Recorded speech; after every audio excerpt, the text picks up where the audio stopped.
All right, greetings, everyone. Good afternoon. Thank you for joining us today at the conference Freedom Has a Name, and it's called Ukraine.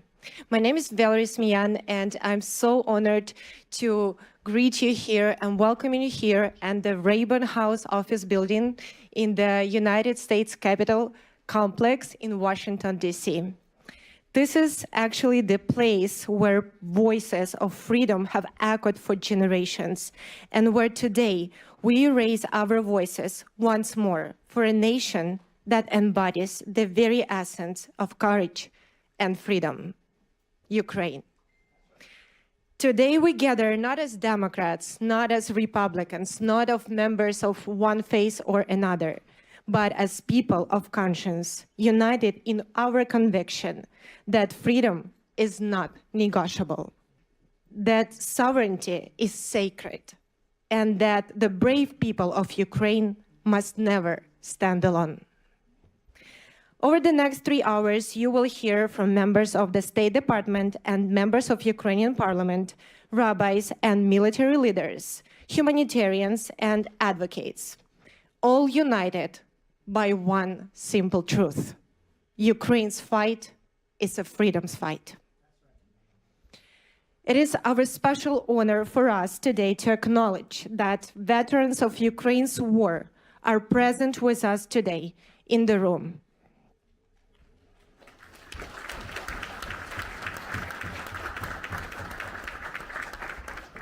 Those who have courageously defended Ukraine's freedom, our dear heroes, we extend to you our deepest respect and appreciation.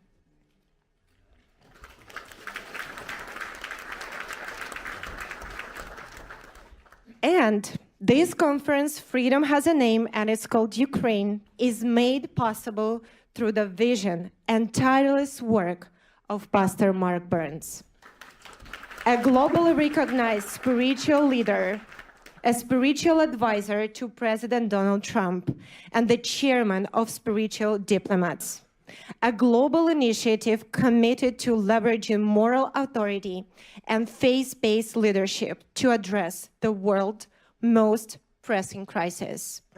Pastor Mark Burns received Ukraine's Order of Merit Third Class from the President of Ukraine, Zelensky, in Sofia Square in Kyiv. Pastor Burns have been unwavering advocate for Ukraine, traveling to Ukraine, meeting with its leaders, and working tirelessly to ensure that America supports Ukraine in its fight for the very values upon which United States of America was founded. Ladies and gentlemen, it is my great honor to welcome Pastor Mark Burns.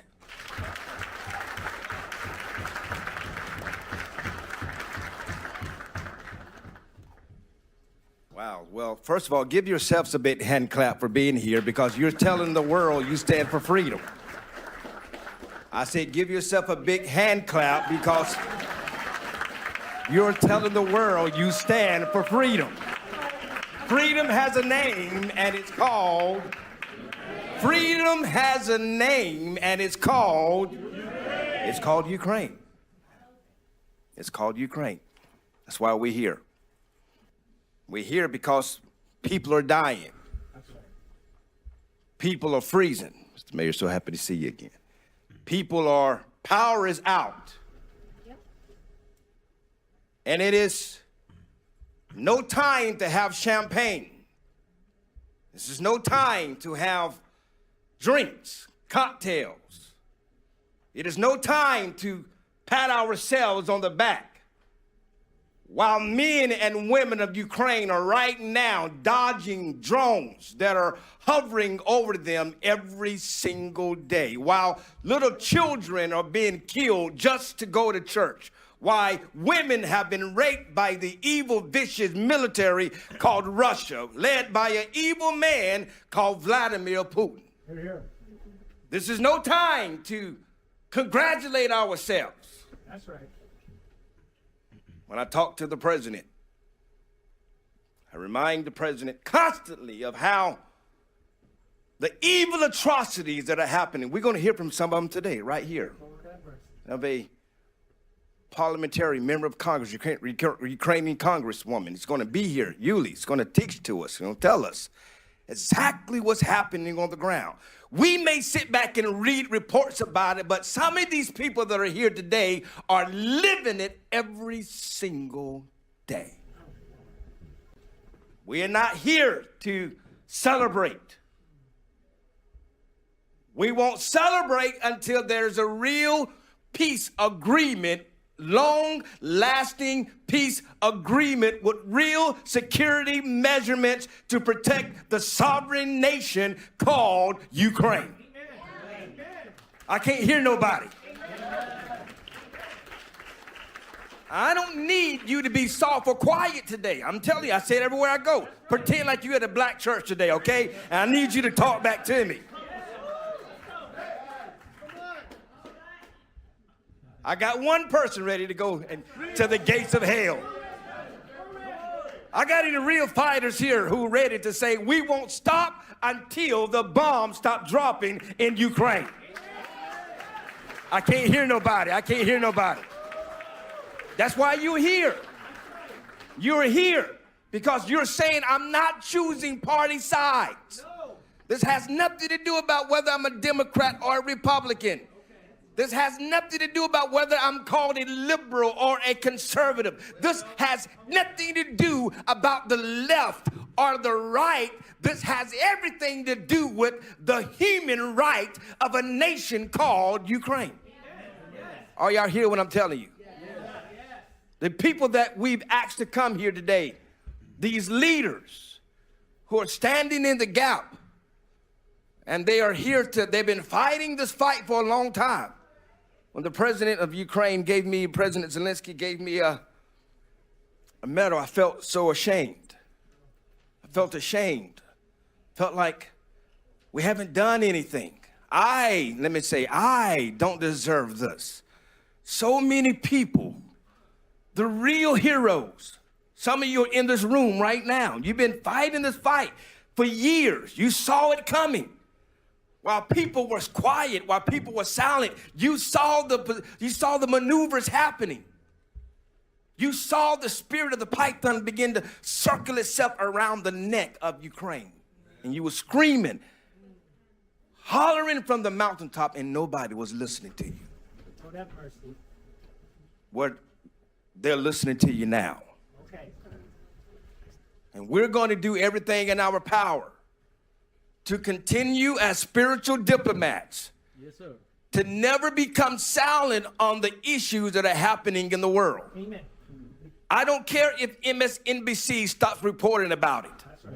I don't care if CNN stops reporting about it. I don't care if it's popular today, because you understand politicians, they pick up things because it's popular for the moment, and then they put it back down when they don't need it anymore. People are dying right now in Ukraine. Preach. Come on now. Fellas. Yep.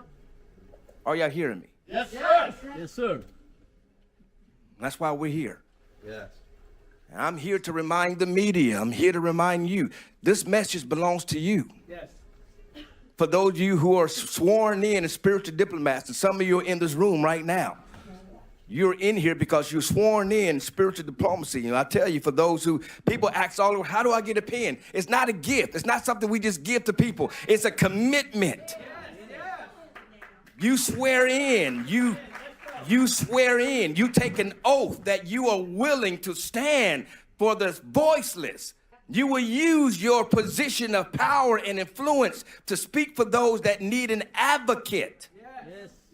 That's what you're swearing to. You're not swearing to a party. You're not swearing to allegiance to a person. You're swearing allegiance to an ideal of peace. That I don't care what color you are. I don't care what race you are. I don't care what your religion is. I don't care what your gender is. I don't care what your social status is. Whether you come from an Ivy League school or you got a GED like I did. That's right. Come on. I got God. I built a multi-million-dollar business, though, just so you know. Just for y'all who looking at me kind of sideways. Just so you know. Just so you know, God is faithful. God is good.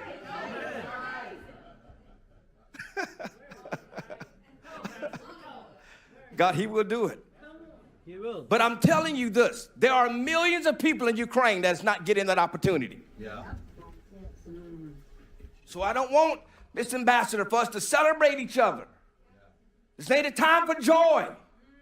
We will laugh, but it is a time to remember our brothers and sisters right now, Bishop, that are in the freezing cold in Kyiv right now. They are in the freezing cold in Bucha right now. Power outages are going out right now. President Zelensky would have been here, but he can't leave the people that are happening right now in Kyiv.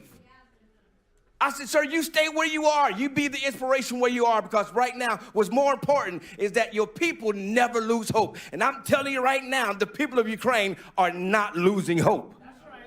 No, they're not. But we need your help to continue to echo this message. That every camera you can get in front of, every interview you can do, anyone that will listen to you, talk about the message of Ukraine. Remind them that we here in America, we value our freedom. We believe in the red, the white, and the blue. We believe we are the home of the brave, the land of the free. Thank you. There's a clap there.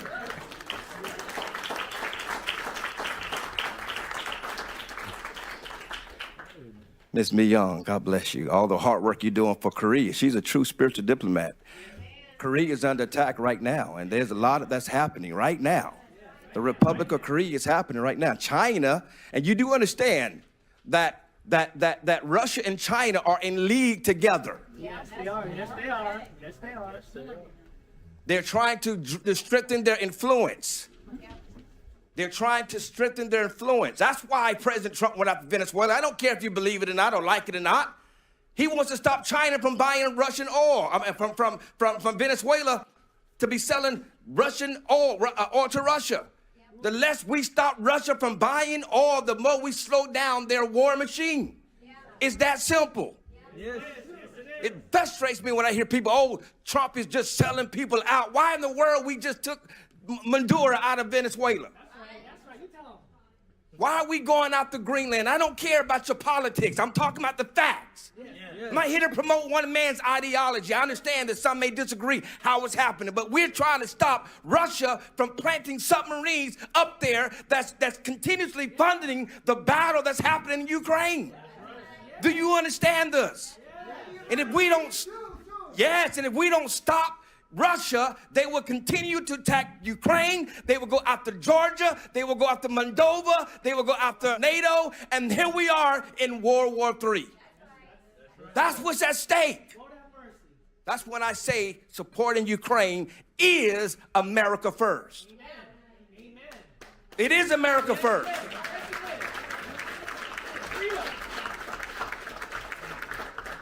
Because if we don't stop them now, we will have to be forced to stop them with American boys on the ground in Kyiv. The Baltic states, NATO. Are y'all listening to me? Yes, sir. This is bigger than some sermon. I'm not trying to give you no sermon. I'm trying to, for those who may not be educated, this was at stake. This is what's at stake. And many of you who are way more experts, Mr. Anderson, way more experts than I am. Mr. Michael, way more experts than I am.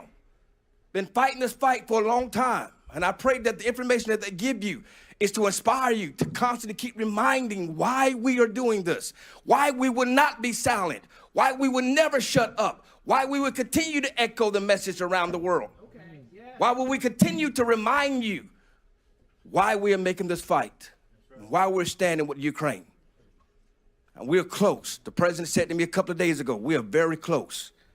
Literally said to me, he said, we almost got a deal. We almost got a deal. He said, we almost got a deal. But we're so close. Remind the people, we're very close. We're fighting hard. I don't care what it looks like on the news. Please hear me, my brothers and my sisters. And you are my brothers and my sisters.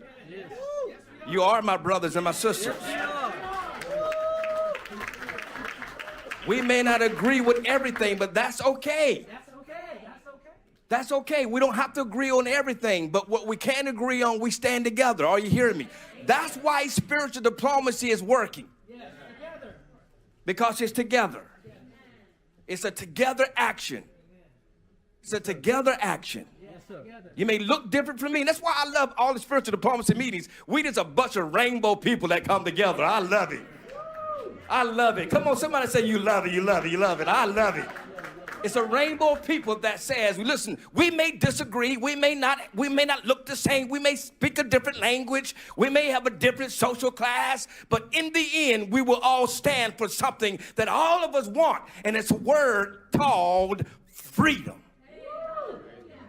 Somebody say yes to that.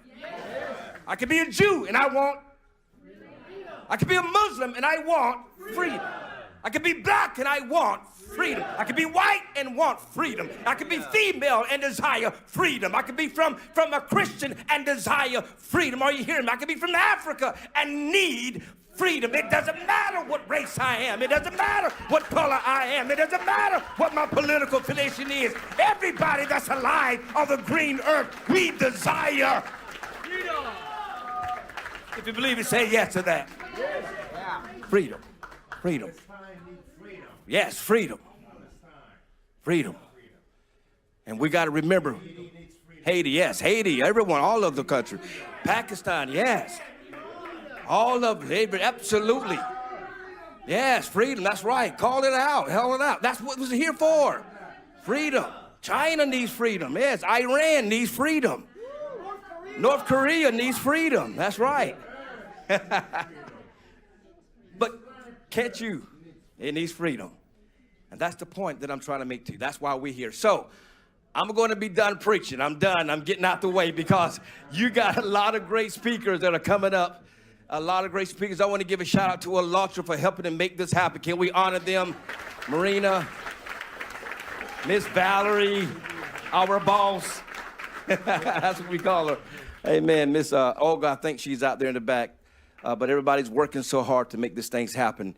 And so, again, just as not to be inspired, yes. But now what we're going to do with this inspiration, we're going to get to work.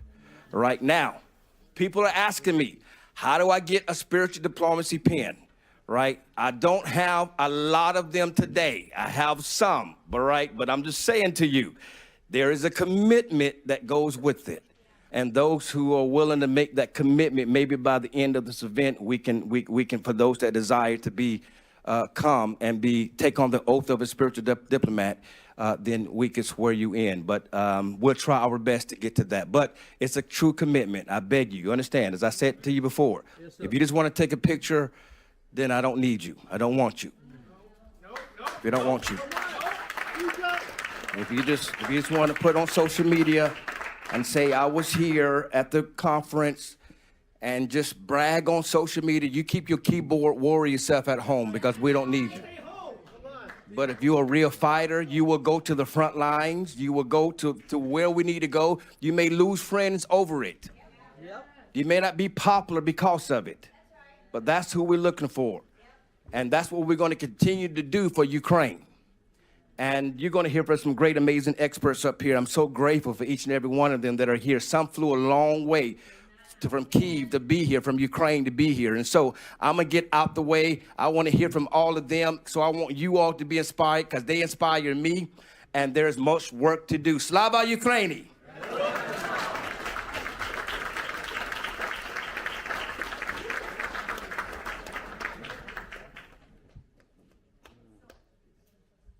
So our next speaker brings a voice of ancient wisdom to the modern crisis facing Ukraine. Please help me welcome Rabbi Moshe Reuven Osman, Chief Rabbi of Kyiv and Ukraine.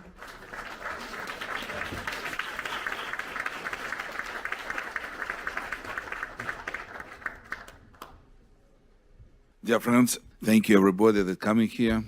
Thank you, Pastor Mike Burns, that you are a real patriot of Ukraine. And from the first time that I met you till now, you know, and God take you to the right place.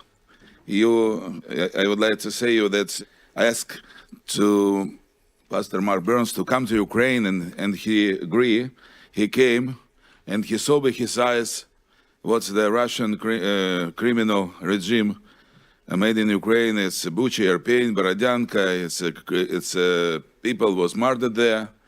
I saw his heart was broken, and after this he talked. We have meeting with the religions representative, all religions in Ukraine, and they brought him truth. How many Ukrainian children was stole to Russia? How many religion buildings was destroyed? How many priests was killed? What Russia did in Ukraine? And his heart was. He decided to come back to America and to bring truth to here. That all people in America know truth. First of all, I would like to thank American people, and here in Congress, I would like to thank to Republicans and Democrats and President of the United States, Donald John Trump, for help that you stand with Ukraine. 4 years, terrible war. People died. Here, people died. I speak people, they tired.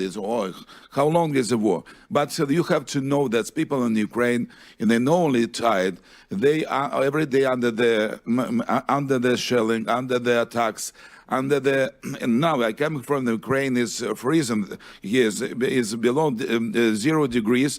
And people and Russia attacked the civil infrastructure, and people sitting in the buildings without heating, without light, without water, without that elevator work.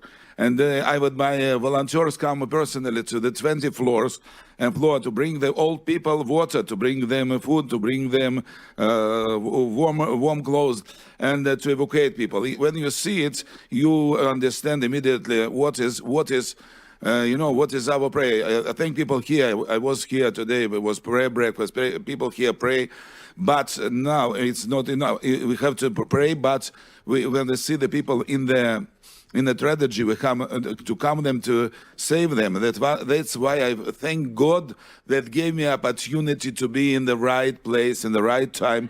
I'm from the first day of the war. I didn't left Ukraine. I could leave Ukraine, but I didn't left Ukraine. And I was a few times under the strong shelling and risked my life. And I proud that I knew volunteers and Christian volunteers that lost their lives in the beginning of the war, in the middle of the war, lost their lives to defend people. And thank the Ukrainian soldiers, heroic soldiers. That's a strong defense Ukraine that don't want to give up and to go to slavery, back to Soviet Union, back to Russia. I was born in Russia. I was born in Leningrad, as Putin was born, but he was KGB at that time. I was investigated by KGB, and that's why I know what's now the Russia. They say that would like to rebuild Soviet Union. And we as a Jewish people, we was in slavery in Egypt, slavery, and we escaped. God escaped us from Egypt, and Pharaoh wanted to take us back to Egypt, to slavery. The same thing that the Ukrainian people, the Russia, would like to take back them back to Soviet Union, to the slavery. They don't want. They want freedom, and the freedom name it has name, and it's called Ukraine. And and. I think it's General Budanov say, no? Yes, yeah. General Budanov, now he's in negotiations, in a peace negotiation. And I would like to say a few words about Ukrainian children. And Pastor Mark Burns, remember that 20,000 then you see to the mass media, he usually say that 20,000 more, much more than 20,000 Ukrainian children they took to Russia, and they tried that they forgot their identity, their culture, their language, their motherland. I, as a Jewish people, I remember the story that Russia did in 1827. that was the law, Tsar law, to take the Jewish children to the army for 25 years, and they took them from their homes, and they took them to the army, and they did all of the Tsar, the Russian Tsar soldiers, that they will forget their home, their language, their history, their religion, and that's the same thing Russia do now to Ukrainian people. I think that everyone in the world can, he was born free. That's why everyone can choose here who is with a religion, who is what he wants to do, and where he wants to live, and which language to speak. That's why I think that we have to thank God that we together, all good people, will in the right side, and the excess of evil, I call it Iran regime, that's with God help Donald Trump, and America will destroy a regime in Iran, North Korea, Russia, and another countries that kill people, that kill own people, and don't allow them to be freedom. Thank you very much to Pastor Mark Burns to invite me. God bless you and all people here that stand with Ukraine. And I would like to, I continue to bring people to Ukraine. I ask people, please come to Ukraine, see by your eyes what's happened there. And I think here I have to be one.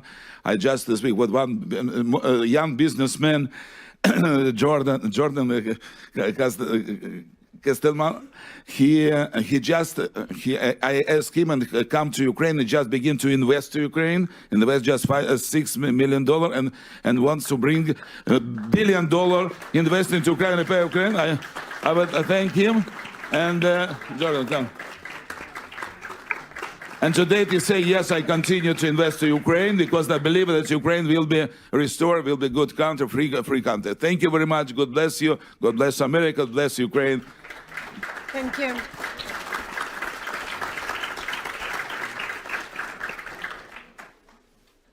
We are privileged to have with us a representative of the United States Department of State. Ladies and gentlemen, welcome Mr. Christopher Anderson, who serves as the cultural attaché in the United States Department of State. Hello, everyone. I feel a little nervous speaking after such a dynamic speaker. I am not a pastor. I'm a bureaucrat. I don't have the gift of gab that some people up here do. But I have been working on Ukraine since 2014 when I was there when Russia tried to claim to annex Crimea, and I have been there, and I've also worked on behalf of the U.S. government negotiating with the Russians where they tried to deny that Ukraine was a real country based on ridiculous claims about Polish nobility and ridiculous themes like that. I know how difficult it is to do this, and I know how tough the situation is. And in fact, I was just in Ukraine a couple of weeks ago with my boss, Assistant Secretary of State for Democracy, Human Rights and Labor, Riley Barnes. And we were there because we were trying to fulfill the president's commitment that we not forget these Ukrainian children and we bring them home. Yes. That's right. Yes. And we're approaching the fourth anniversary of Russia's full-scale invasion. But also, as I said, the war has been going on since 2014. And one of the most tragic aspects of the war is the systematic forced transfers and deportation of Ukrainian children. And when we were in Ukraine and we arrived on the Holy Day of Epiphany and we toured St. Michael's Church and we visited many faith leaders there, and they all told us the same thing. They were all praying for peace and they supported President Trump's efforts to bring a durable peace. And they also talked about the strong tradition of religious liberty and freedom in Ukraine, the strong tradition of freedom there, but also that the threats they were facing. But we also met many children who had returned from Russian occupation, and they told us some truly horrifying stories. And I just want to share a few of those stories with you. And the kids we met told us how under Russian occupation, they could not live, they could not be Ukrainian. They had to deny their existence as Ukrainians. They had to pretend to be Russians.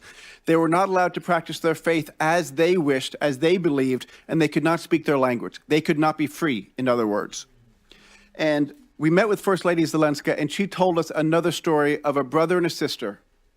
And they were in Russian-occupied territories, and they were deported into Russia proper, and they were separated, this brother and sister, who have a family who want them, but they were separated. the boy was bullied and told his family didn't want him anymore, that Ukraine was full of Nazis, and was just bullied relentlessly, and he had tragically took his own life.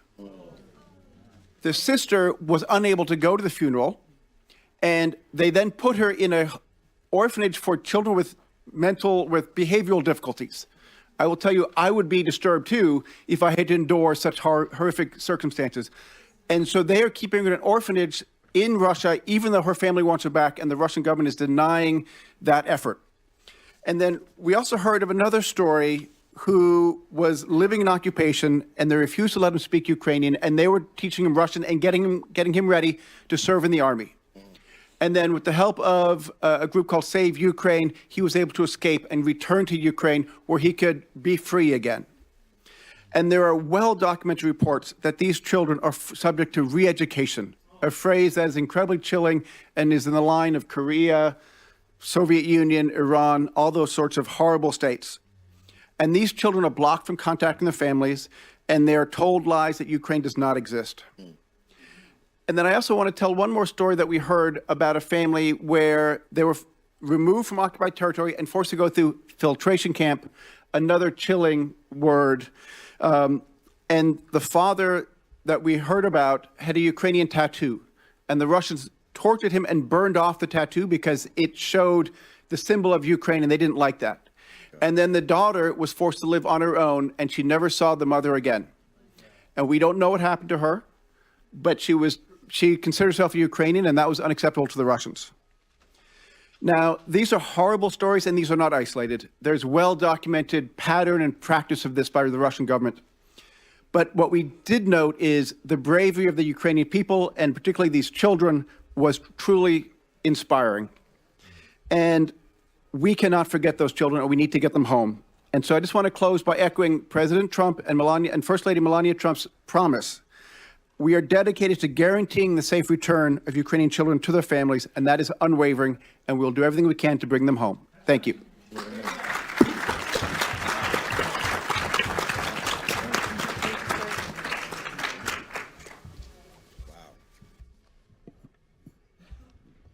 So now we turn to the voice from the front line of democracy, to a member of Ukrainian parliament. Please welcome a member of Parliament of Ukraine, Ms. Yulia Yacek. Yulia, будь ласка. Ladies and gentlemen, dear colleagues, dear friends, today I stand here in front of you. I am not only a speaker. I am a voice of millions Ukrainians. Friends, I prepared my speech in English with respect to you, so as to be a part of your community, and so that you would understand me.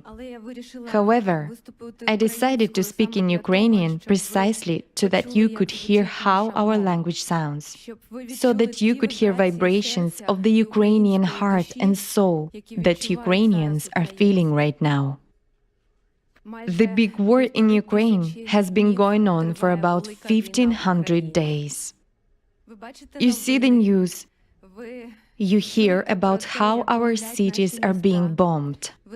You know how Ukrainian families are surviving in conditions of total cold, blackouts, and lack of water.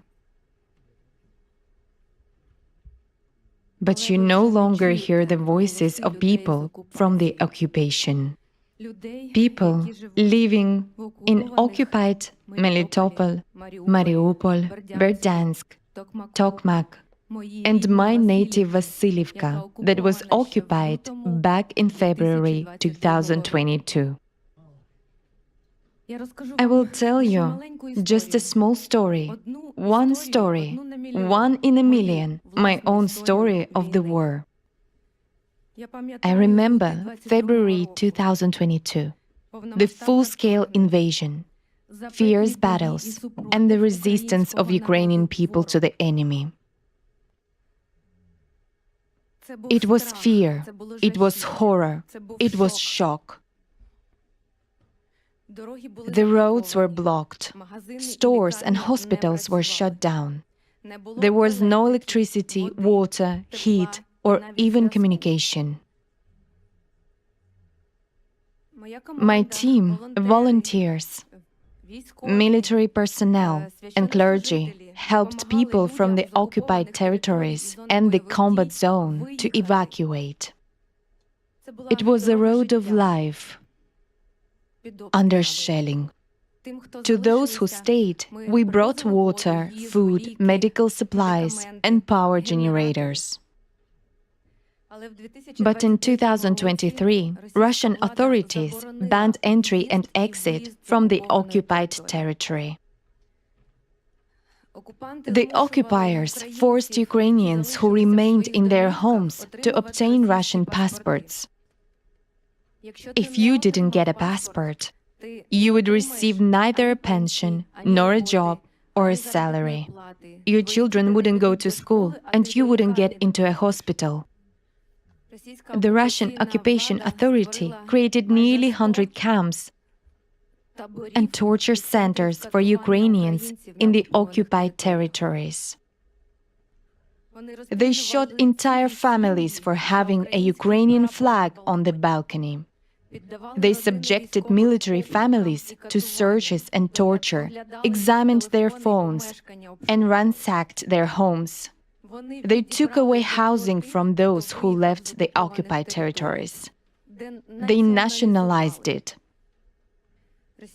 The Russian military used Ukrainian civilians as targets to learn to pilot drones on them and arrange safaris on elderly people.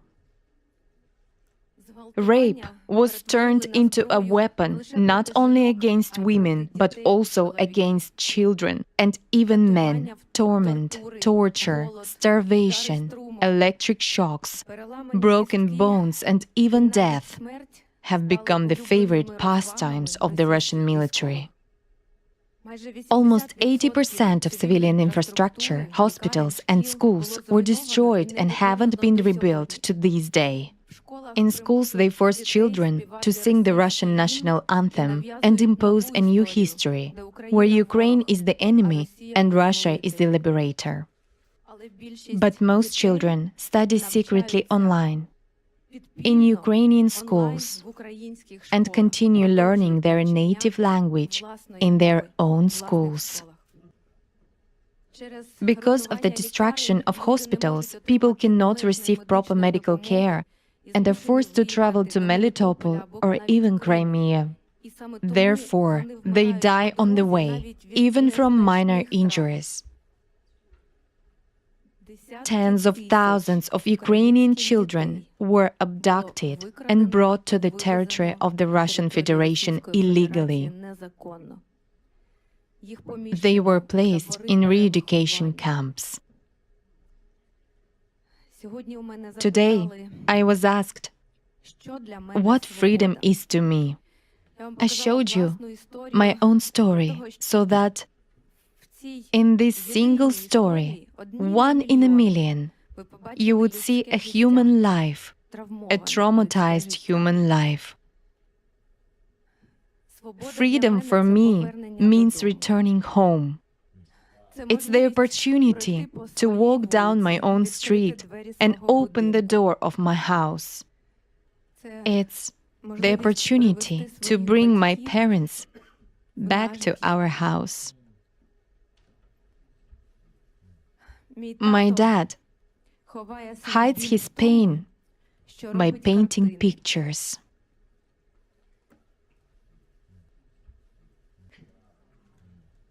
I'd like to present this painting to you.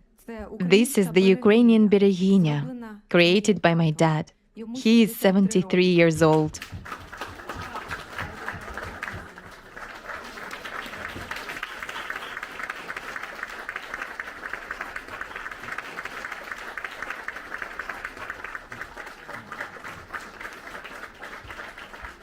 It's a symbol of female power. The power that protects Ukraine, our homes, our children, and our native land. It's about women's love and desire for peace in our country. So, concluding my speech, I understand my time is up. I want to say that it's very important for me to be here and now among you, because Ukraine is fighting for freedom and those very democratic values that are cultivated by the United States of America and all European countries. For freedom, for truth, for life. This is our common struggle. After all, God acts through the hands of ordinary people. Because peace is not a dream.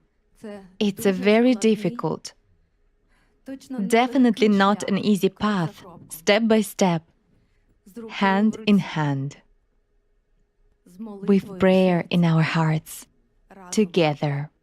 Together, our voices are strong. In God, we trust. Amen.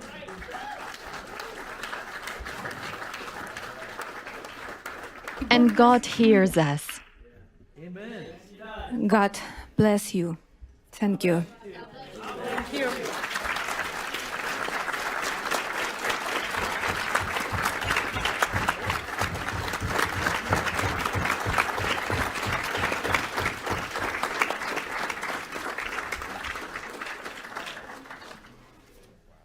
Taking this opportunity, I will steal 5 more minutes. I'd like to convey gratitude from the Ukrainian Parliament, from the Verkhovna Rada of Ukraine, to Pastor Mark Burns for his sincere Ukrainian soul and big Ukrainian heart.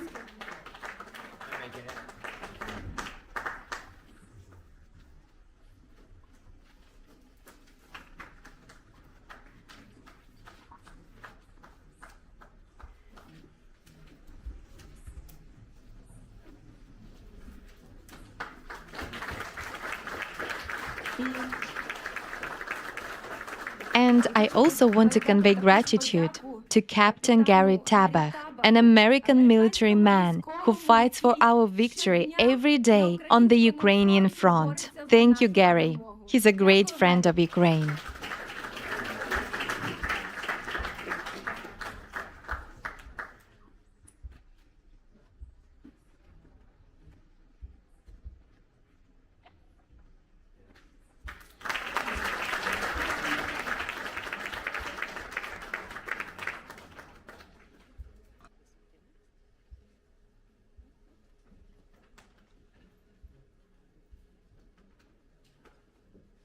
Thank you very much, Yulia. And next, I'm proud to introduce Captain Gary Tabach, a retired United States Navy captain who has dedicated his life to service, honor, and the defense of freedom.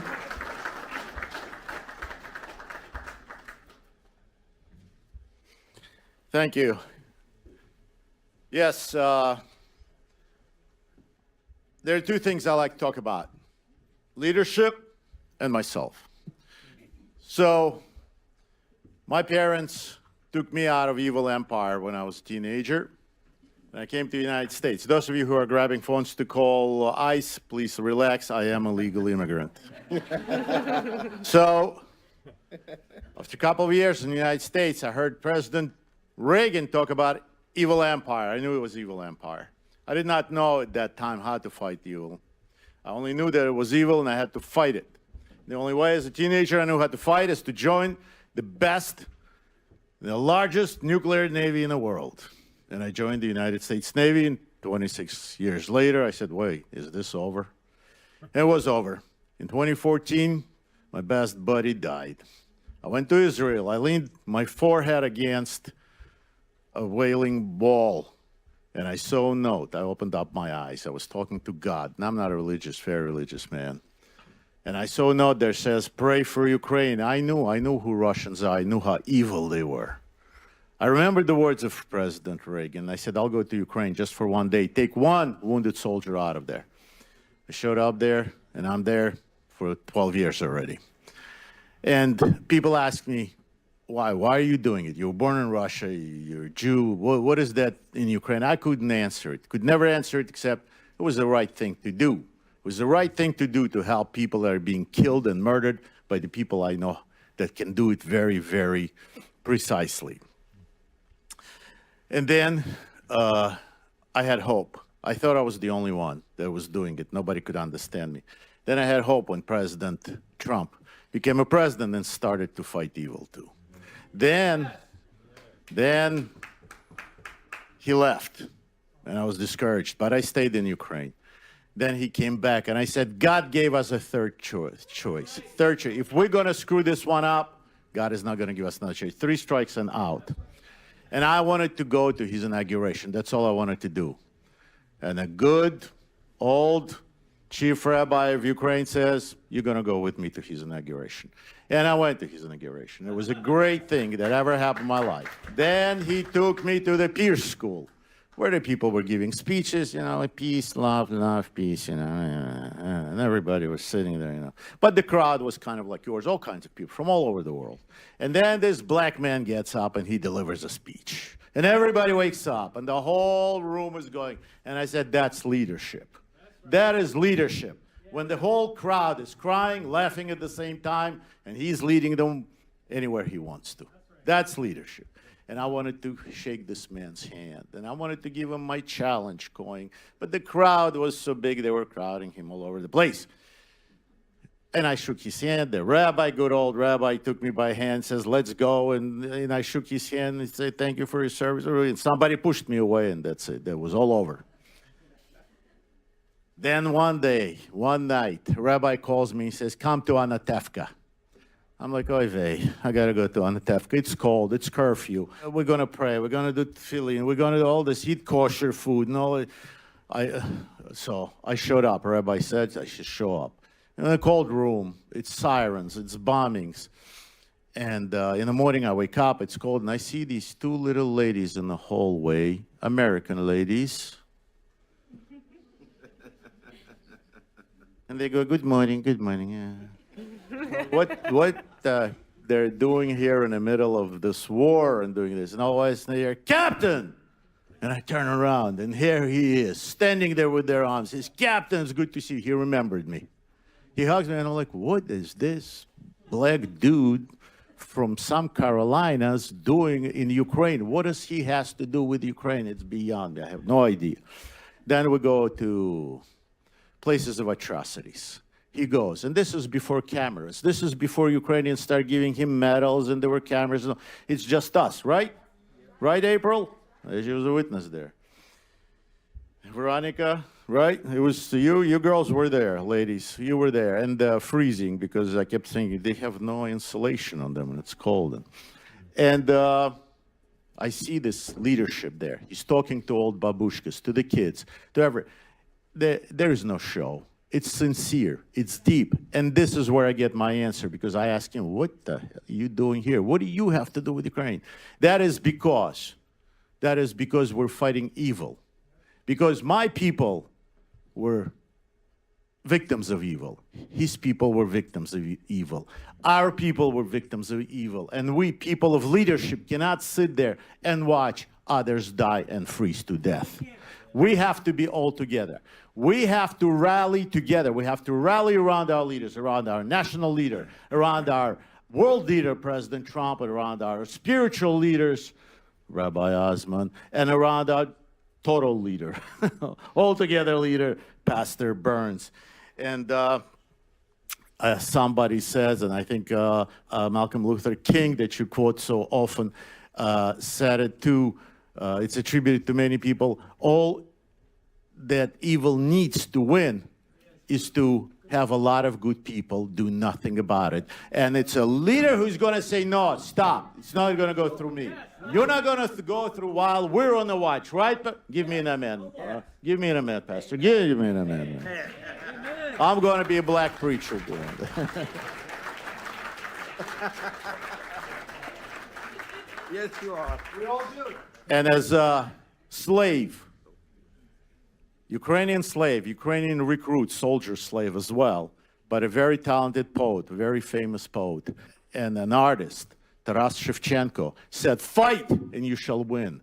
Fight and you'll be successful, and we're going to fight. Yes. We're going to fight. We're going to rally around the people who are going to be, and I'm very, very proud that I can stay shoulder to shoulder, back to back, with Pastor Burns, with President Trump, fighting that evil. Unfortunately, Pastor, I cannot fight any longer the way I used to do. I cannot hold a weapon in my hands anymore. But you give me another weapon. You give me a spiritual weapon. So I want to return the favor. I want to return the favor.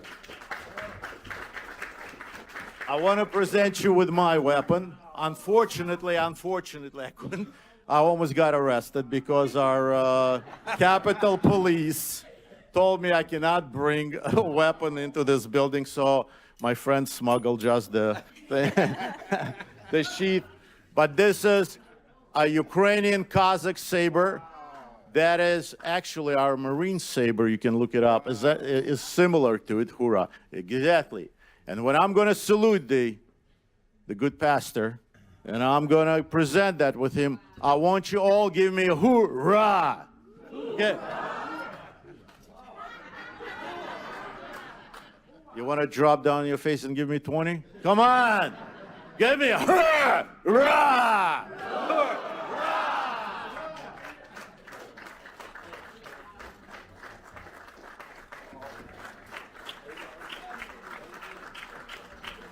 Your prayers. I want you to pray for Brother Gary here because he's been considered for the next U.S. ambassador to Ukraine. So let's keep him in prayer. Amen. Let's keep him in prayer.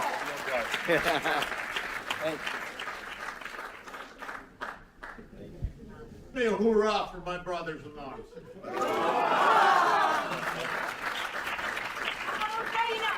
Героям слава. Now it is my pleasure to introduce our next speaker, Ms. Marina Ovtsinova, the president of ALLATRA International Public Movement, a global risk strategy specialist who has studied in Harvard Kennedy School of Government and Harvard Law School. Amen. Wow. Good day, dear friends. It's such a pleasure to see you all here, representative of different beliefs, different political views, different nationalities. It's such a big pleasure to stay here in front of you and deliver a very important message. As a president of ALLATRA International Public Movement, we are so grateful for this opportunity to be here.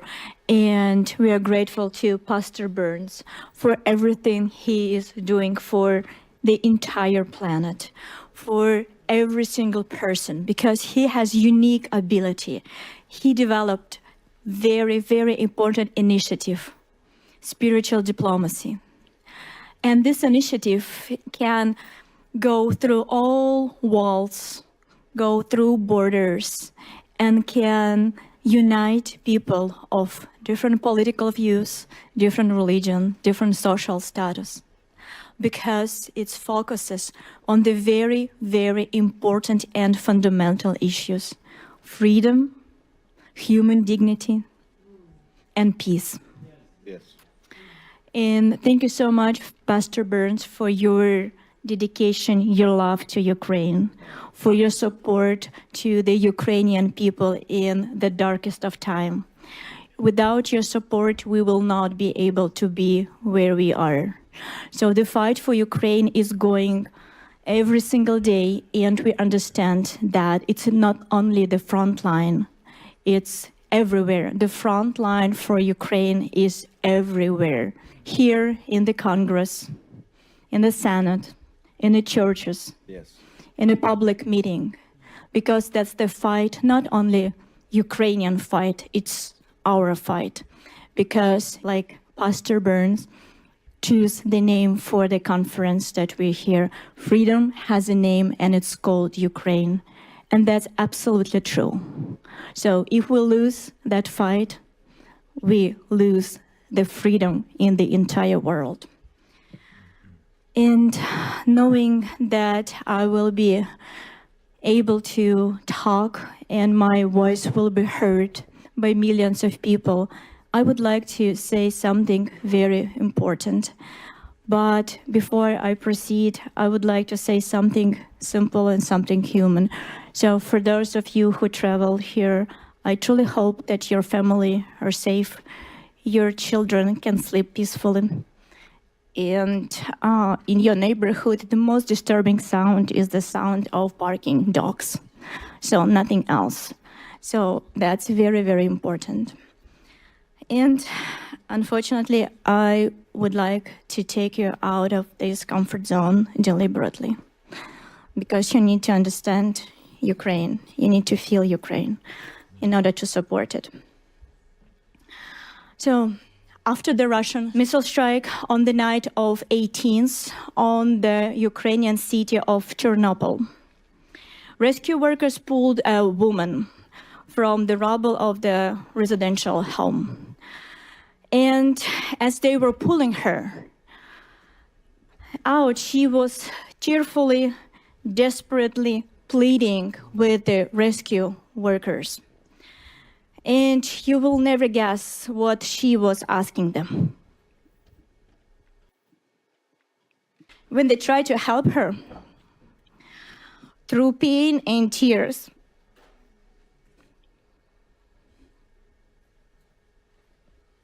Bless your heart. Bless your heart. she was keep saying, "Don't save me.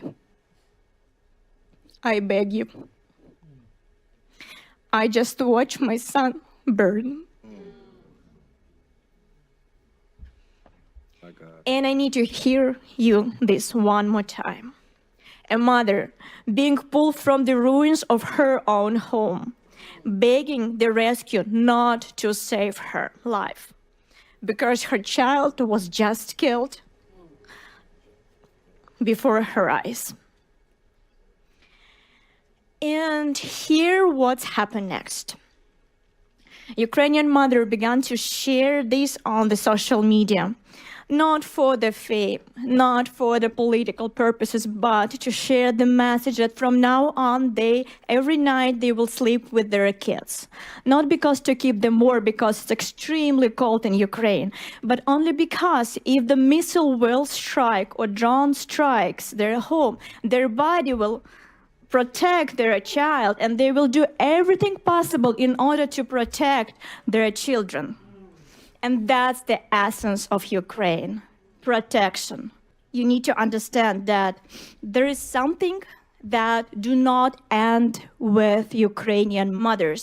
Protection is the nature of the Ukrainian nation.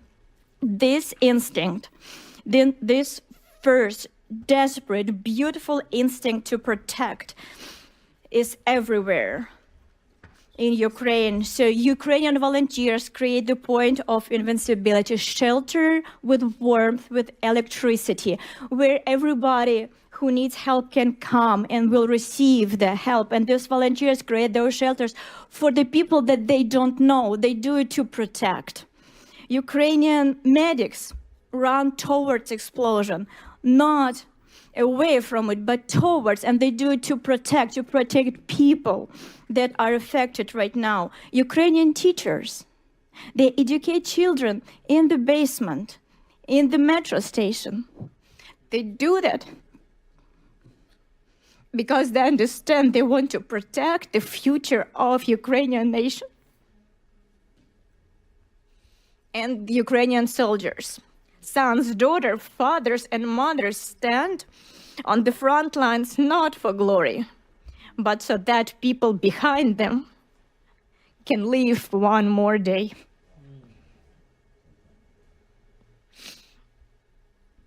And they do that to protect. To protect millions of Ukraine, millions of decisions every single day, and these decisions are to protect a neighbor, a stranger, a child that they never seen before. And here, what you need to understand about the protection, and you need to hear this. Millions of Ukrainians, millions of heroes right now are protecting not just Ukraine. They are protecting freedom itself. The very idea of freedom, the precious, fragile, but infinitely valuable idea that free people have the right to choose their own future. Yes. And behind the tragedies and the pain of all Ukrainians stands not merely a terrorist state, Russia. Behind it stands a specific individual, a war criminal who has fancied himself a god, Vladimir Putin. He uses mass terror against civilians as the matter of policy, and this is his method. He kills the people of Ukraine to achieve the goals he desires. And like Pastor Burns said today, and if this method employed by tyrant who holds the nuclear launch button is rewarded, can you imagine the kind of world we will be forced to live in? The kind of world the United States would face, the world our children will inherit. That's why Ukrainians support their freedom, their fight. And that's not a charity. It is deterrence. Yes. It's a strengthening security, stability, and the resilience of democratic institutions. It is reducing the chance that American troops will face a larger war later.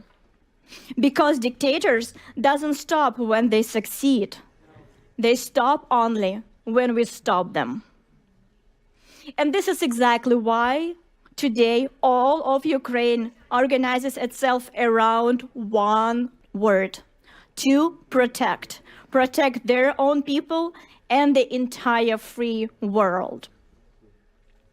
And this is precisely why Russian propaganda works so aggressively to flip reality, claiming that Ukraine is not worth it, that Ukraine is weak, that Ukraine is hopeless. Because if you believe this propaganda, you will turn away from Ukraine. And when you turn away, what happens? Russian terror wins quietly. Through disinformation, lies, and fabricated narrative, the aggressor seeks to weaken Ukrainians' allies and partners' support. And this is why Russian information terrorism is not a secondary concern. It is another frontier of this hybrid war. Russia wages war not only with missiles, it wages war with lies.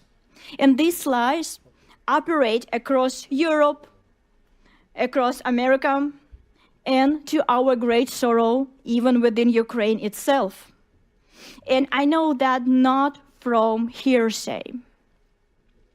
Our organization, ALLATRA, has been helping Ukraine since 2014. Our Ukrainian volunteers serve on the front lines, work in evacuation center, volunteer on humanitarian mission. They do this quietly, without advertisement, without banners, but they're there because they need to save Ukrainian people, their people. And here in the United States, ALLATRA do everything possible to help Ukraine, interacting with Congress, Senate, State Department, and of course, our scientific and human rights work is supported around the world too.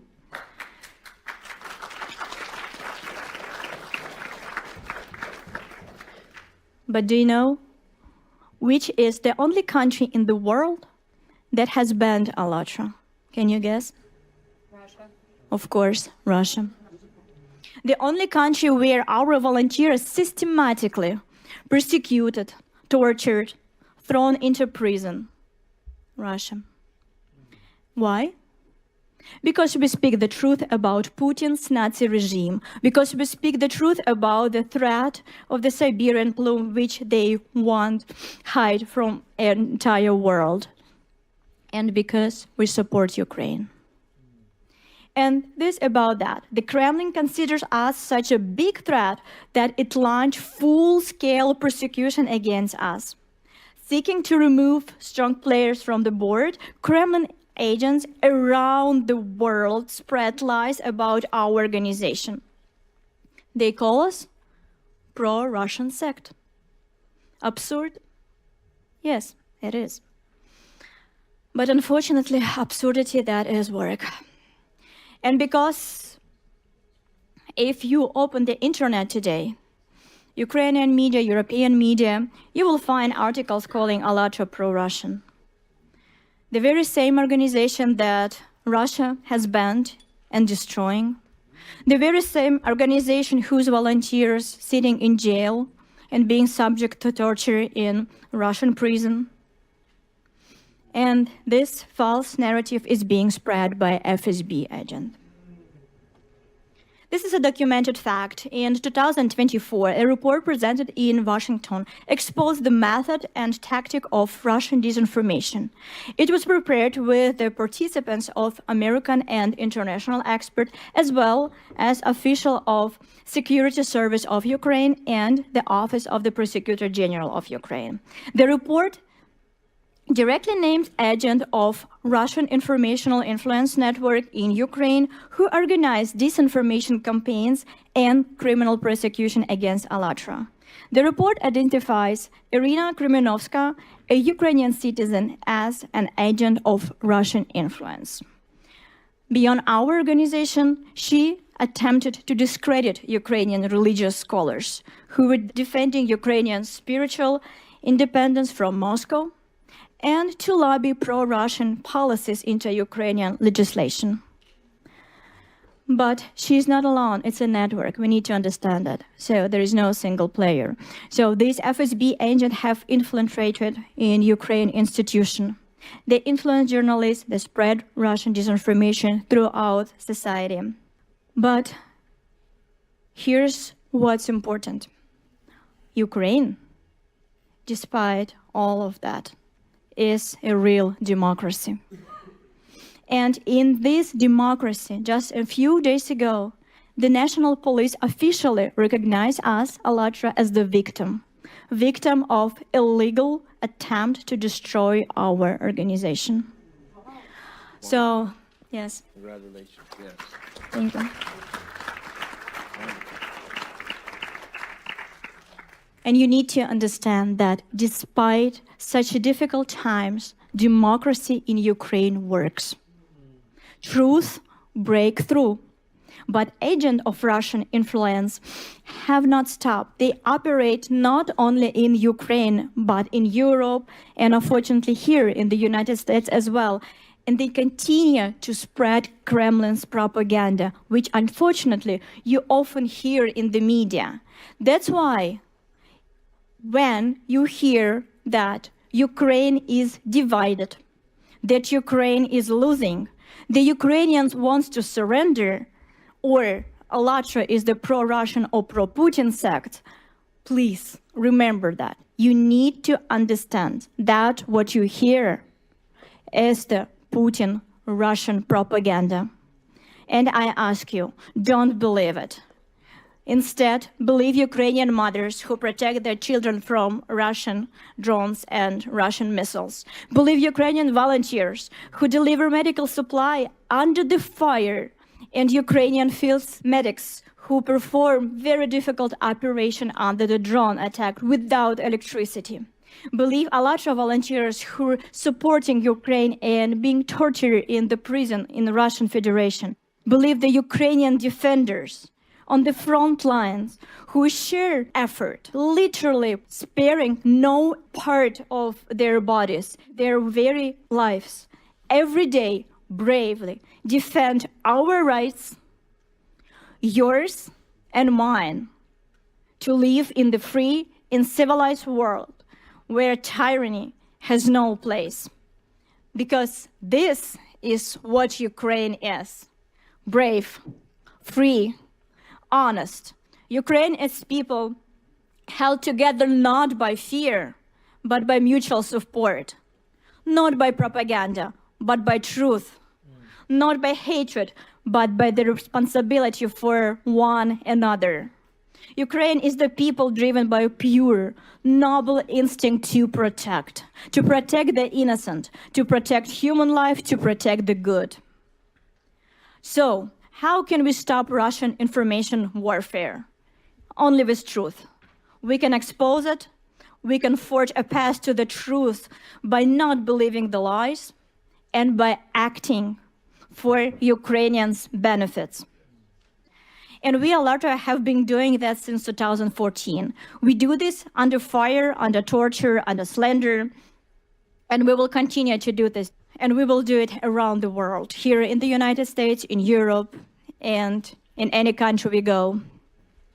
We will fight for Ukraine's future, defend her rights, her choice, and her freedom. And here I want to return to the man who does this every day, who does so much for Ukraine and who made this very event possible. Pastor Burns, we remember your words when you came back from Ukraine and you spoke honestly and openly that before you went to Ukraine, you were thinking as the Russian propaganda gave you the information. But after you went there and you saw it with your eyes, you changed your mind. And from this point, you will never believe the propaganda that Russian authorities spread. Here also. And the very important moment that people around the world support your initiative. And they support you because you are the one who not talks, but who acts. One small step that you made is far greater than millions of hours of empty talks. And I know that Pastor Burns is a very modest person. And I would like to share something that he would never share by himself. So, you know that Pastor Burns is the only one pastor in the world that has support of representative of all religion and all denomination. And even more, the atheist also supports him.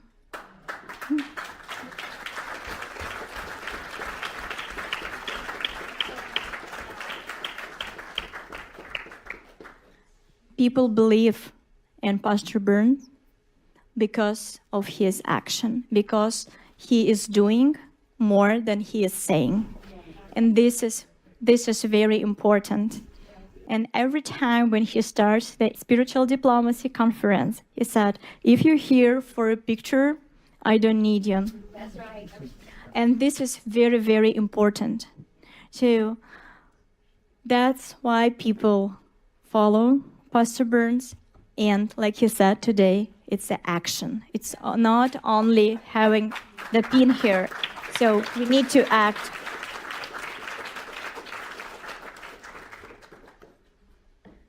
And we really, really appreciate your support of Ukraine. It's very, very needed today. So that's why keep working and we will support you in all the action. So today we had a lot of different speakers and we heard different parts of Ukrainian life. And I was really touched by Pani Yulia, representative of Ukrainian parliament. And I truly, truly believe that the sound of Ukrainian voice that you heard today, you bring home. So you will remember this melody, the melody of the spirit of freedom, dignity, and the protection. Unfortunately, right now, in order to protect their freedom and freedom of the entire world right now, Ukrainian nation paying very, very high price. They pay with the life of their children, the families, the future of the families. We need to understand that they're paying this price not for themselves, but for us, for the international order that provides your children with safety. We need to understand and remember that when Ukraine stands firm, the idea stands firm that power does not give the right to destroy your neighbor. When Ukraine holds, the principle holds that a human being matters more than the imperial ambition of one tyrant. And that is why this war is not just a war over territory. It's a war over what the world will be. A world where freedom matters, a world where the power and ambition of one tyrant decides everything. Now, dear friends, I want you to think and leave you with this. Ukraine today is fighting for all of us. And when our grandchildren will ask us, what did you do when the fate of freedom was being decided? I truly hope that the answer of each of us will be, we stood with Ukraine. Glory to Ukraine. Slava Ukraini. Героям слава!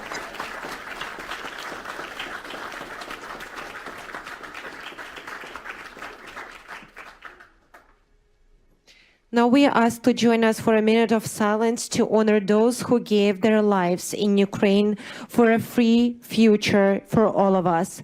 Please, 1 minute of silence.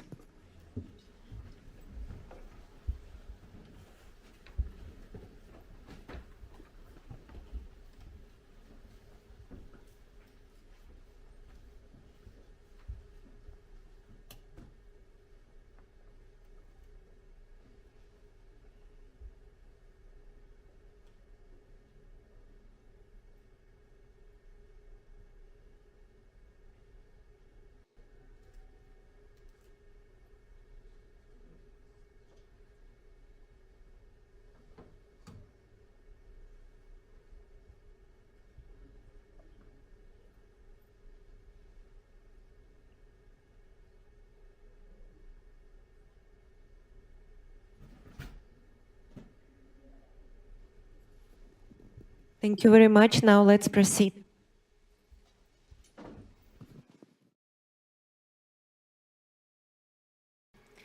Help me to welcome our next speaker, Mr. Pavlo Frolov, a member of the Parliament of Ukraine, where he has advocated for the protection of Ukrainian refugee rights, ensuring that displaced Ukrainians receive the support and legal protection they need and deserve.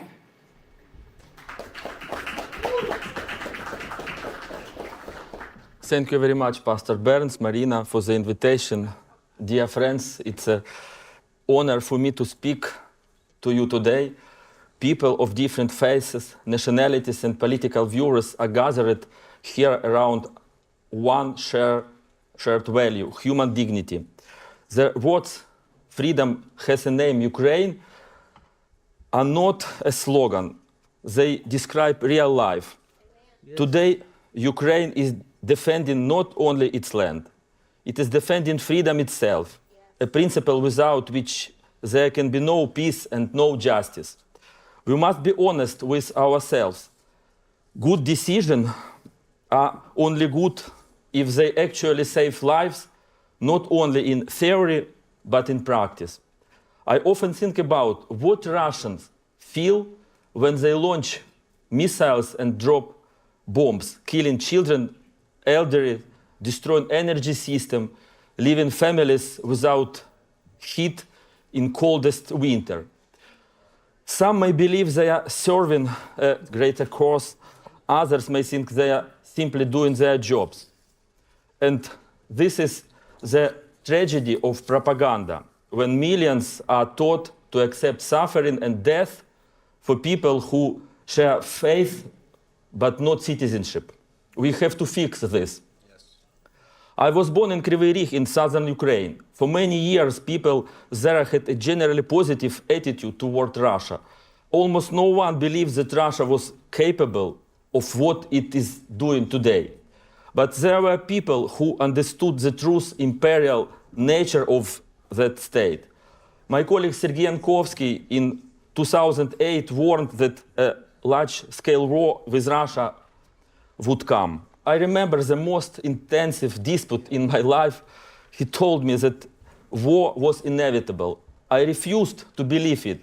Sadly, he was right, and in just 2 weeks, we are about to enter the 5th year of this full-scale war.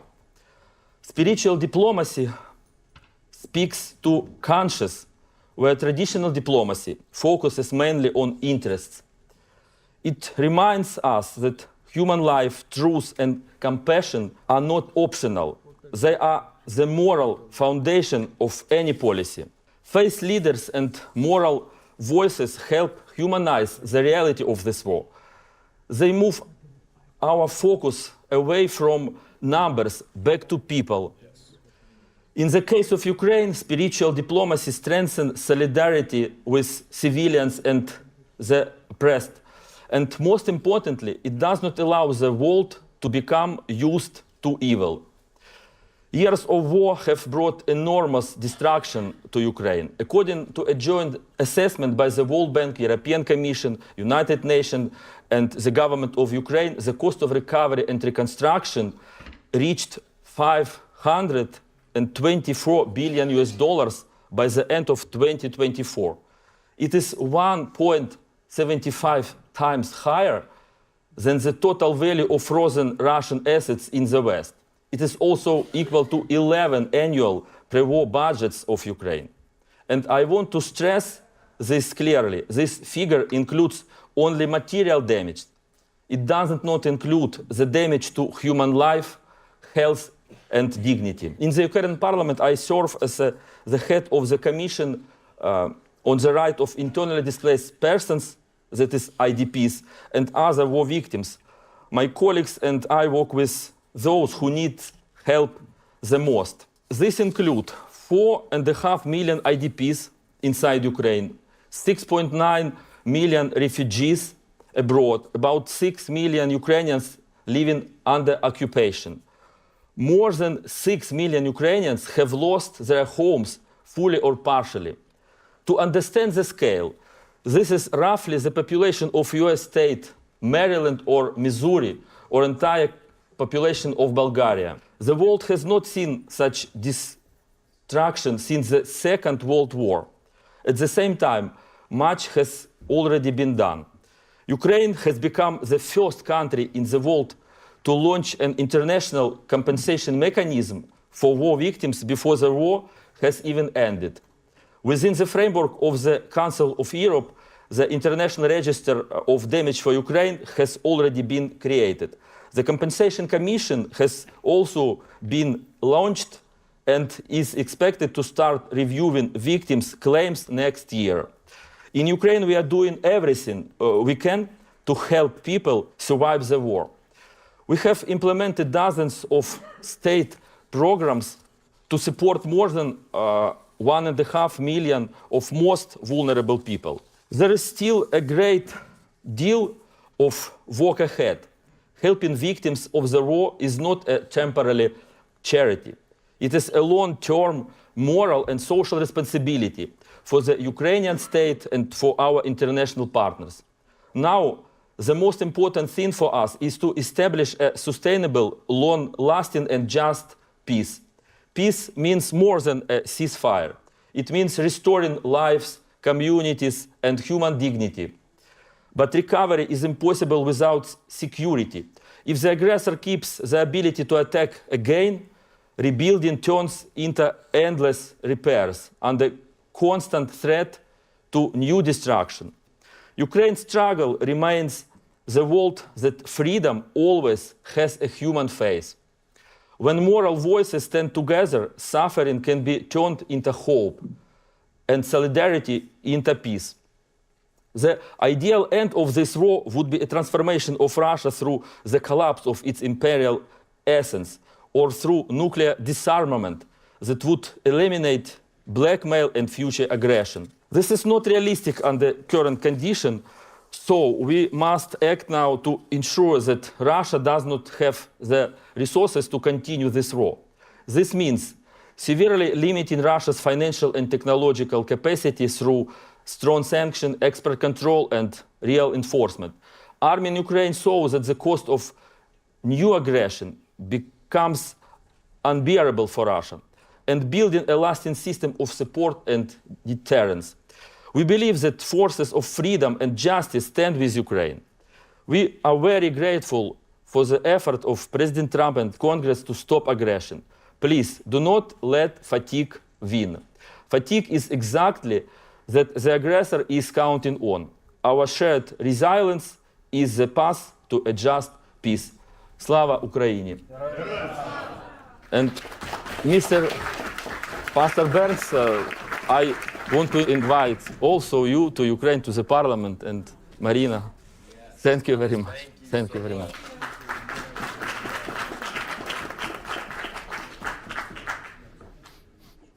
Our next speaker is Vitaly Orlov, co-founder of Ukrainian Week in Washington, D.C., and coordinator of the prayer movement Intercessors for Ukraine.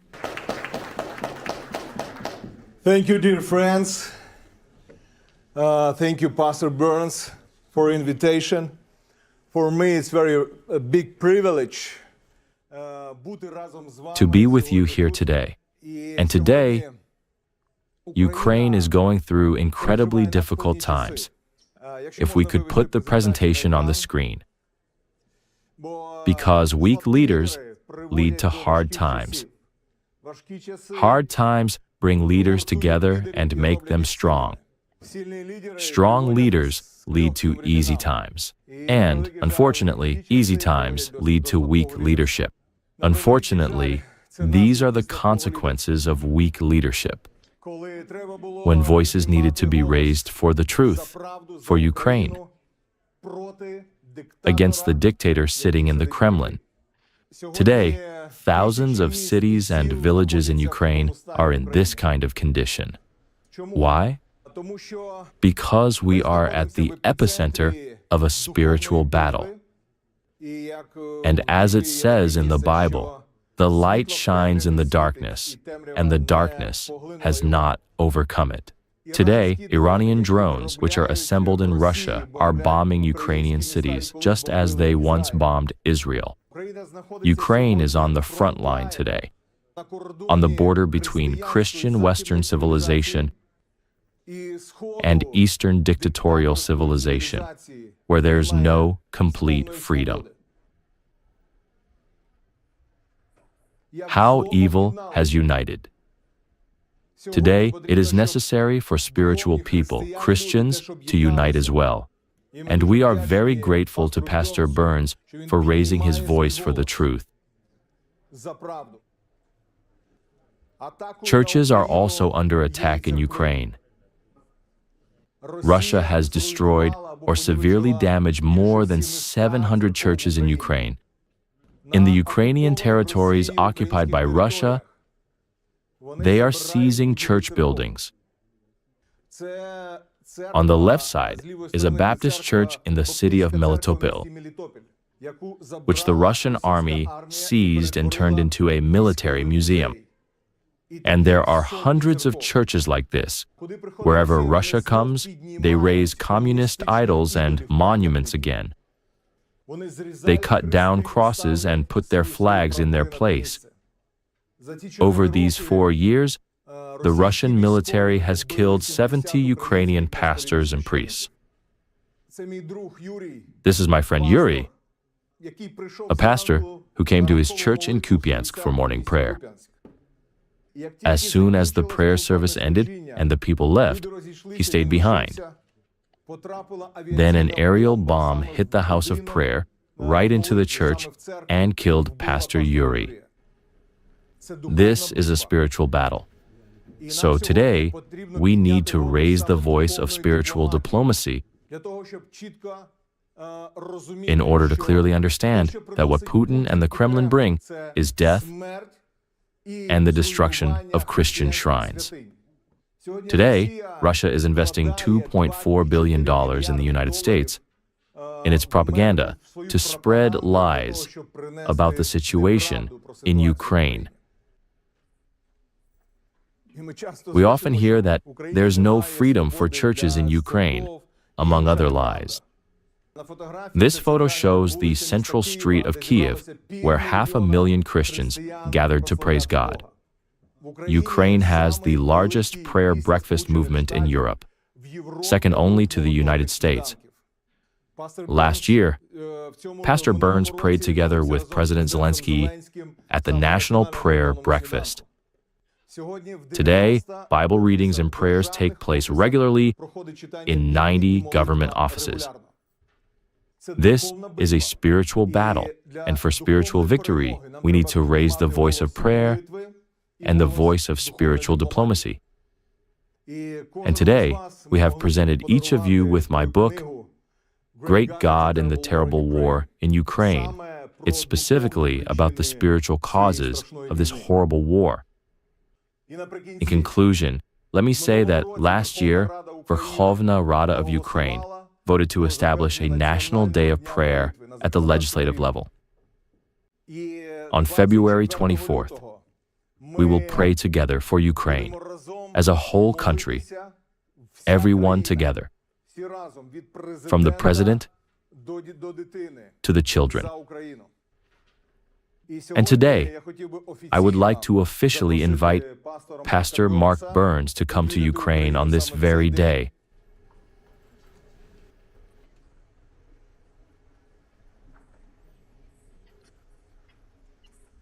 To pray with the President of Ukraine in the morning.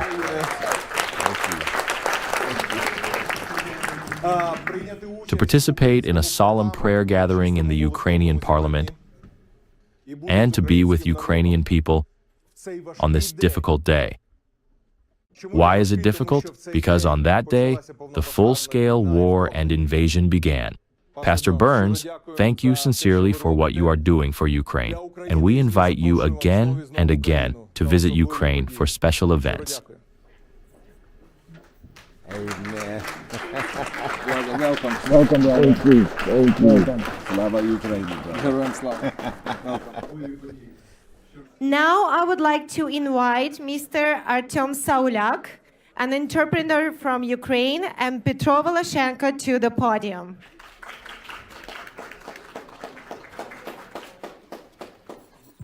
Good day, ladies and gentlemen. Let me thank you for being here, for all supporting our country and our people. Many thanks to the organizers of this event, Marina, her team, and Pastor Burns for his prayers and support. Thank you so much. I've been an entrepreneur for 20 years. We have a family business in Ukraine. And I want to convey to you how hard it is for our entrepreneurs and our employees to work when Kiev and the entire Ukraine are being bombed, yet they still get to work, and work nonetheless. I'm here to thank all of you for such support, for everything you are doing, especially Pastor Burns. This is very important because our nation, our people, feel this deeply. This is incredibly important. Pastor Burns, we would like to present a gift to you from our people, from Ukraine. This gift was made at our factory by our craftsmen in our family business. This is a unique ergonomic chair. So when you sit in this chair, you will remember about our Ukraine, about our people and our employees who go to work every day and are working right now, while Ukraine and Kiev are being bombed.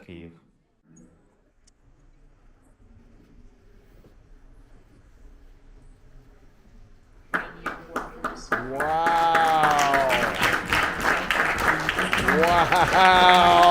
Wow! Oh, wow! That's for me? Oh, my Lord! This chair is made entirely by hand, by our Ukrainians, by our employees. Wow. Oh, yeah.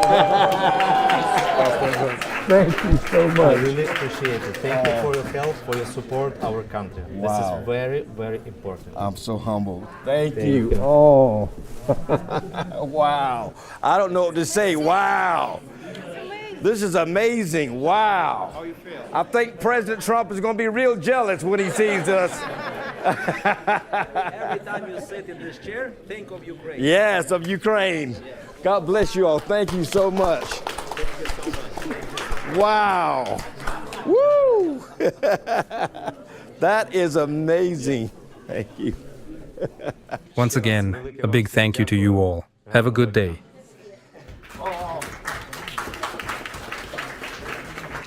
Good afternoon.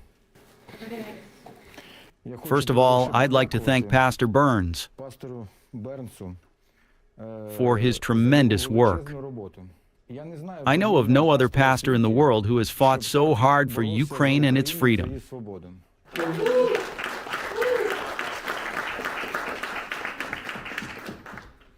I believe if all pastors in the world had united in a single diplomacy, like in the Spiritual Diplomats initiative, and stood as a united front for freedom across the globe, then only truth would prevail in the struggle. There would never be wars, and people and children would not be dying. Once again, I want to thank everyone present, and above all, Pastor Burns for his work.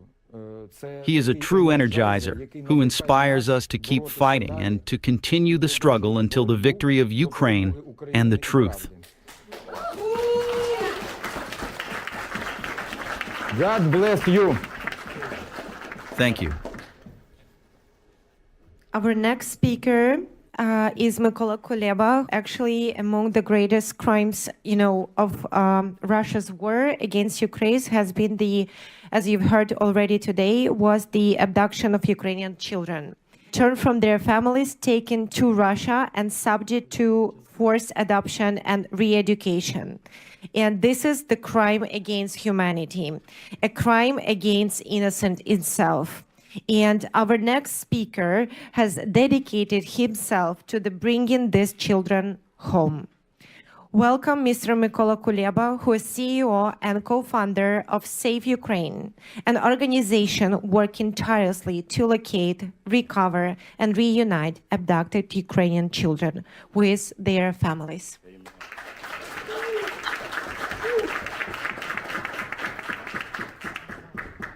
Dear friends of Ukraine, distinguished guests, I'm very honored to participate. Thank you, Pastor Burns.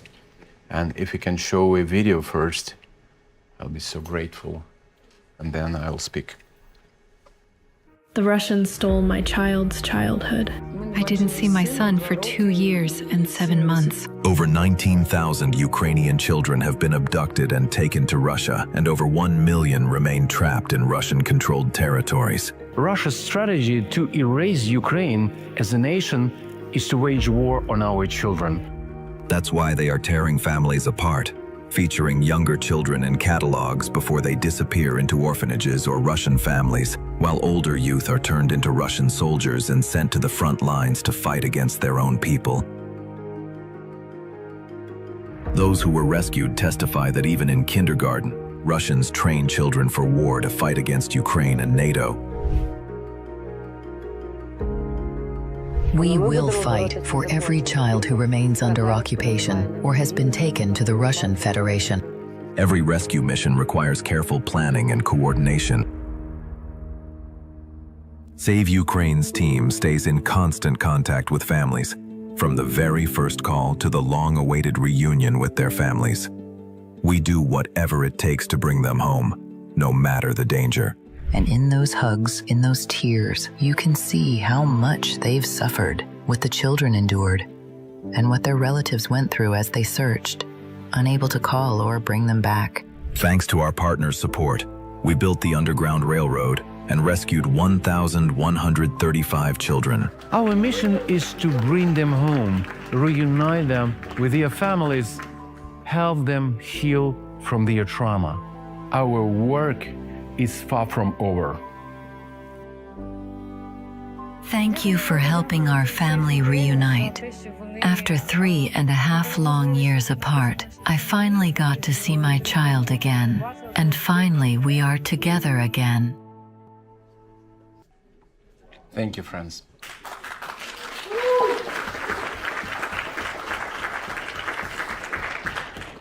And as you heard, Save Ukraine for today rescued 1,141 kids and from Russia and temporary occupied territories. And today we are bringing witness to one of the gravest crimes in our century: the systematic abduction, trafficking, and militarization of Ukrainian children by the Russian Federation. Our children continue to suffer a biblical scale plague inflicted by a modern-day Pharaoh. So imagine your child walking into school in your country and being told you may no longer speak your language, only Russian. Your American name or your country's name is forbidden. From today, you will raise a Russian flag, swear loyalty to Russia and Putin, and study from books that say that your country never existed. From today, you are told that you have to believe not in God, but in our leader named Putin. And we just rescued last week one boy who told us that every day his school teacher told him, "We want to kill all Americans in the name of Jesus." Wow. Imagine teachers wearing that speaking your child's native language is extremism. And imagine your child being sent to a summer camp where they crawl under barbed wire, through grenades, and are taught that you, their own family, are the enemy. At least 20,000 children have been abducted by Russia. They have been militarized or deported to Russia and trafficked into Russian families. The Russians have made it very difficult to track our children. They are stripped of their names, birthday, language, faith, and families.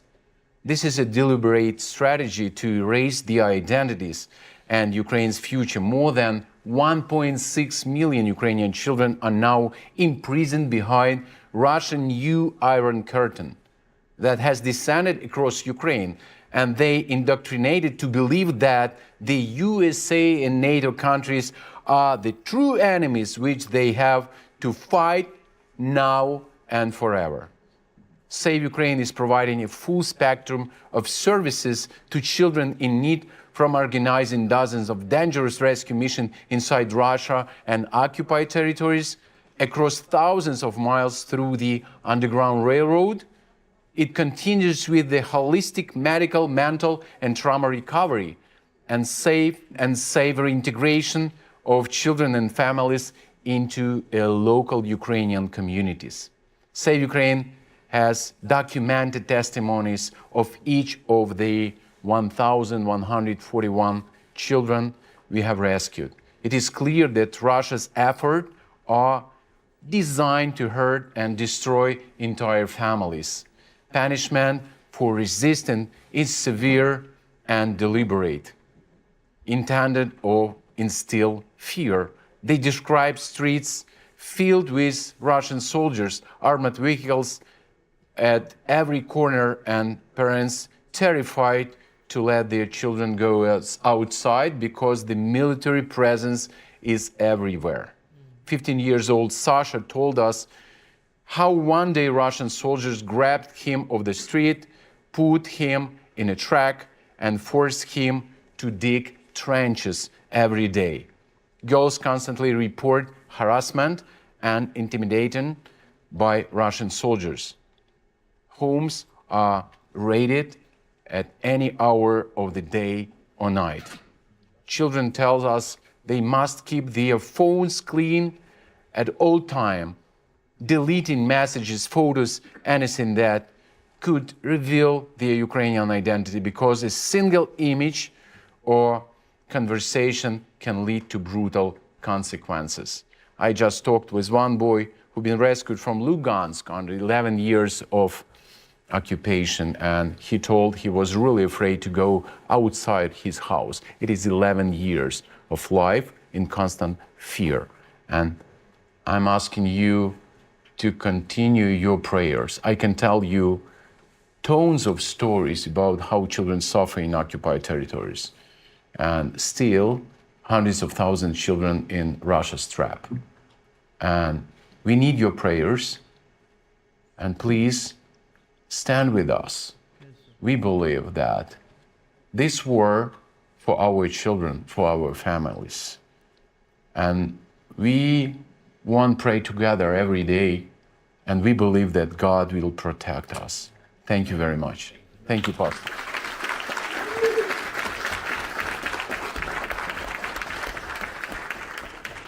Thank you very much. Our next speaker is Detective Kedrick Schriepner. Please welcome to the podium.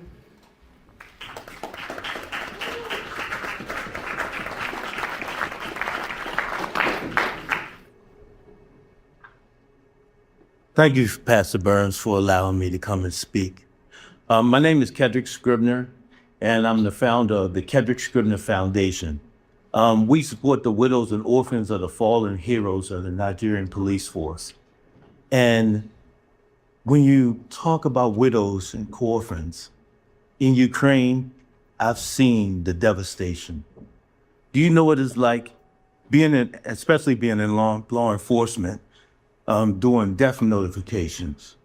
But with what I'm seeing in the Ukraine, it is horrible. And the families that are left, torn apart, children displaced, that just burdens my heart. Yeah.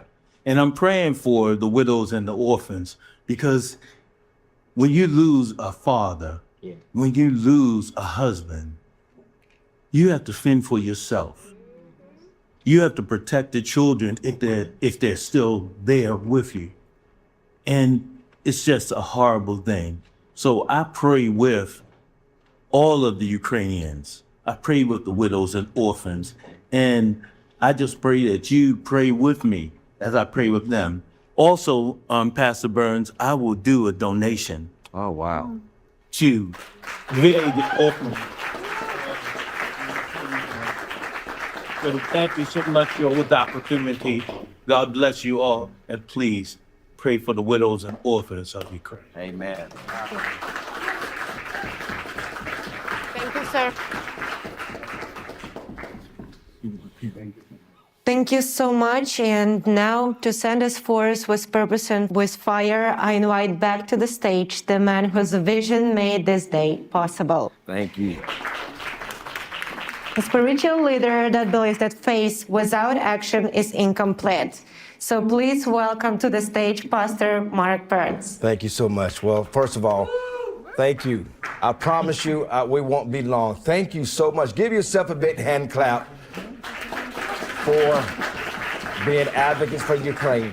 And I see so many wonderful faces, so many spiritual diplomacy pins that are out there. It means a lot that many of you who already had one from our first event showed up today. And that means a lot to your commitment. You're not just talking about it, you're being about it.